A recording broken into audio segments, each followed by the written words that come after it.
Nursing ഡയറക്ടറിന്റെ പുതിയൊരു വീഡിയോയിലേക്ക് ഏവർക്കും സ്വാഗതം. അങ്ങനെ KCET എക്സാംസ് അടുത്ത ആഴ്ചയോടുകൂടി നടക്കുകയാണല്ലോ. നിരവധി കുട്ടികൾ ഒരു കാര്യം ചോദിച്ചിട്ടുണ്ടായിരുന്നു, അതായത് KCET എക്സാംസ് നിർബന്ധമാണോ, എക്സാം എഴുതേണ്ട ആവശ്യമുണ്ടോ എന്നുള്ളത്. ഞാൻ എപ്പോഴും സജസ്റ്റ് ചെയ്യുന്ന ഒരു കാര്യം, നിങ്ങൾ കഴിവതും KCET എൻട്രൻസ് എക്സാംസ് എഴുതാനായിട്ട് നോക്കുക. പ്രത്യേകിച്ച് റെപ്യൂട്ടഡ് ആയിട്ടുള്ള ടോപ്പ് ലെവലായിട്ടുള്ള കോളേജുകളിലേക്ക് നിങ്ങൾ അഡ്മിഷൻസ് ആണ് നോക്കുന്നതെങ്കിൽ തീർച്ചയായിട്ടും KCET എൻട്രൻസ് എഴുതുന്നത് എപ്പോഴും നല്ലൊരു കാര്യം തന്നെയാണ്. അതുപോലെ തന്നെ നിങ്ങൾ കേരളവും കൂടെ ഫോക്കസ് ചെയ്യുന്ന കുട്ടികളാണെന്നുണ്ടെങ്കിൽ തീർച്ചയായിട്ടും KCET തന്നെ നിർബന്ധമായിട്ടും അറ്റൻഡ് ചെയ്യുക. കാരണം ഓരോ സമയത്തും നമ്മൾ നോക്കിക്കഴിയുമ്പോൾ കേരളത്തിലെ +2 റിസൾട്ടുകൾ വന്നു കഴിഞ്ഞതിന് ശേഷം മാത്രമാണ് അതിൻ്റെ കറക്റ്റ് ആയിട്ടുള്ള അപ്ഡേഷൻസ് അല്ലെങ്കിൽ നമ്മുടെ ആ ഒരു ലെവൽ ഓഫ് മാർക്കുകൾ നമുക്ക് അറിയാൻ സാധിക്കുകയുള്ളൂ. അപ്പോൾ ഓരോ വർഷവും അത് വേരി ചെയ്തിരിക്കും. കഴിഞ്ഞ വർഷം 89 വരെ കട്ട് ഓഫ് മാർക്ക് വന്നെങ്കിൽ കഴിഞ്ഞതിന് മുന്നിലത്തെ വർഷം 94% കട്ട് ഓഫ് മാർക്കുകൾ.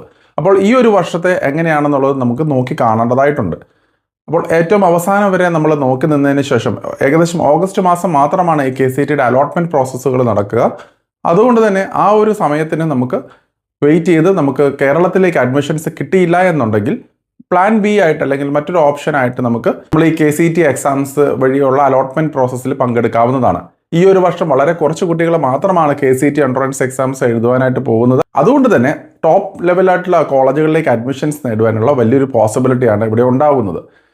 KCET എൻട്രൻസ് എക്സാംസിന് വേണ്ടി തയ്യാറെടുക്കുന്ന കുട്ടികൾ പ്രത്യേകം ശ്രദ്ധിക്കുക, എന്തൊക്കെ ഡോക്യുമെൻറ്റുകളാണ് നമ്മൾ ഈ ഒരു സമയത്ത് നമ്മൾ കൊണ്ടുപോകേണ്ടതെന്നുള്ളതാണ്. ഏറ്റവും ആദ്യം അഡ്മിറ്റ് കാർഡുകൾ, ഡൗൺലോഡ് ചെയ്തിരിക്കുന്ന ഹാൾ ടിക്കറ്റുകൾ നിങ്ങൾ കയ്യിൽ കരുതുവാൻ ശ്രദ്ധിക്കുക. ഞാൻ കഴിഞ്ഞ വീഡിയോയിലൊക്കെ പറഞ്ഞിരുന്നു, അതായത് അതിനകത്ത് QR കോഡ് ഉണ്ടോ എന്ന് പ്രത്യേകം പരിശോധിക്കേണ്ടതായിട്ടുണ്ട്. അതുപോലെ തന്നെ ബ്ലാക്ക് അല്ലെങ്കിൽ ബ്ലൂ ബോൾ പെൻ തന്നെ യൂസ് ചെയ്യേണ്ടതായിട്ടുണ്ട്. കഴിഞ്ഞ വീഡിയോയിൽ പറഞ്ഞതുപോലെ തന്നെ OMR ഷീറ്റുകൾ ഫില്ല് ചെയ്യാനായിട്ടാണ് നമ്മൾ ഈ ബോൾ പെൻ യൂസ് ചെയ്യേണ്ടതായിട്ട് വരിക.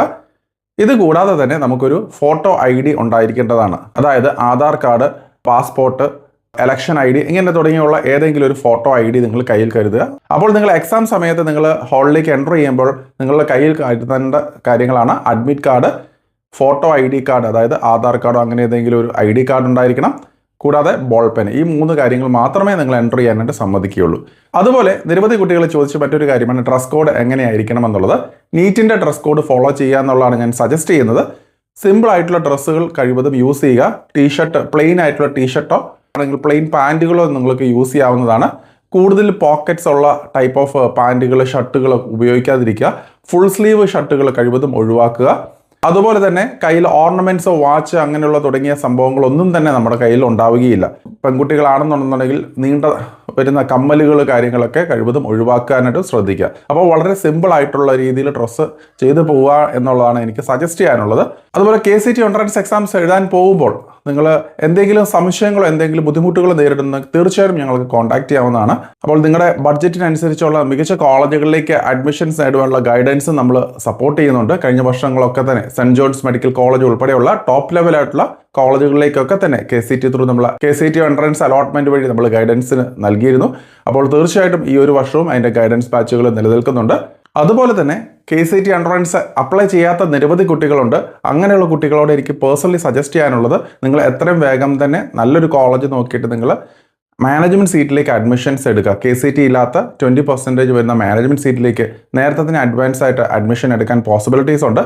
അപ്പോൾ എനിക്ക് ഡയറക്റ്റ് ആയിട്ട് പല കോളേജുകളിലേക്കും മാനേജ്മെൻറ്റ് സീറ്റിലേക്ക് നിങ്ങൾക്ക് അഡ്മിഷൻസ് ഹെൽപ്പ് ചെയ്യാൻ സാധിക്കുന്നതാണ്. അതുകൊണ്ട് തന്നെ നല്ല ഫീസ് അളവിൽ തന്നെ നിങ്ങൾക്ക് പല കോളേജുകളും, മെഡിക്കൽ കോളേജുകൾ ഉൾപ്പെടെ പല കോളേജുകളിലേക്കും അഡ്മിഷൻസ് നേടുവാനായിട്ടും പോസിബിലിറ്റീസ് ഉണ്ട്.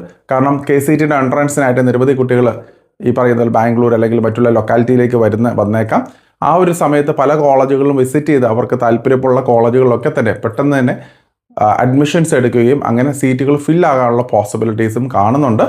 അപ്പോൾ നിങ്ങൾ പ്രത്യേകം ശ്രദ്ധിക്കേണ്ടത്, നിങ്ങൾ KCET വഴി ആണെങ്കിലും അല്ലെങ്കിലും ഓരോ കോളേജുകളെക്കുറിച്ചും വ്യക്തമായിട്ട് മനസ്സിലാക്കി മാത്രം അഡ്മിഷൻസ് എടുക്കുവാനായിട്ട് പ്രത്യേകം ശ്രദ്ധിക്കുക. അപ്പോൾ ഓരോ കോളേജുകളെയും ആക്ച്വൽ ഫീസ് എത്രയാണെന്നുള്ളത് മനസ്സിലാക്കുക. പലപ്പോഴും പലരും കുട്ടികളുടെ അടുത്ത് പറഞ്ഞിരിക്കുന്ന ഫീസുകളൊക്കെ എന്ന് പറഞ്ഞാൽ വളരെയധികം കൂടുതലായിട്ടുള്ള ഫീസുകളാണ് എന്നുള്ളതാണ് ഞാൻ മനസ്സിലാക്കുന്നത്. അപ്പോൾ എന്നോട് കഴിഞ്ഞ ദിവസങ്ങളൊക്കെ സംസാരിച്ചപ്പോൾ മനസ്സിലാക്കാൻ കഴിഞ്ഞത് പല കോളേജുകളിലും ക്രമാതീതമായിട്ട് ഫീസ് ഉയർത്തി കാണിച്ചാൽ 50,000 മുതൽ 1,00,000 രൂപ വരെ ഫീസ് കൂട്ടി കാണിച്ചിട്ടാണ് പലപ്പോഴും ഏജൻറ്റുമാരൊക്കെ അഡ്മിഷൻസ് നടത്തുന്നത്. അപ്പോൾ അതുകൊണ്ട് തന്നെ നിങ്ങൾ വ്യക്തമായിട്ട് കോളേജുകളെക്കുറിച്ച് മനസ്സിലാക്കേണ്ടതായിട്ടുണ്ട്, ആക്ച്വൽ ഫീസ് സ്ട്രക്ചറിൻ്റെ കാര്യങ്ങൾ മനസ്സിലാക്കേണ്ടതായിട്ടുണ്ട്.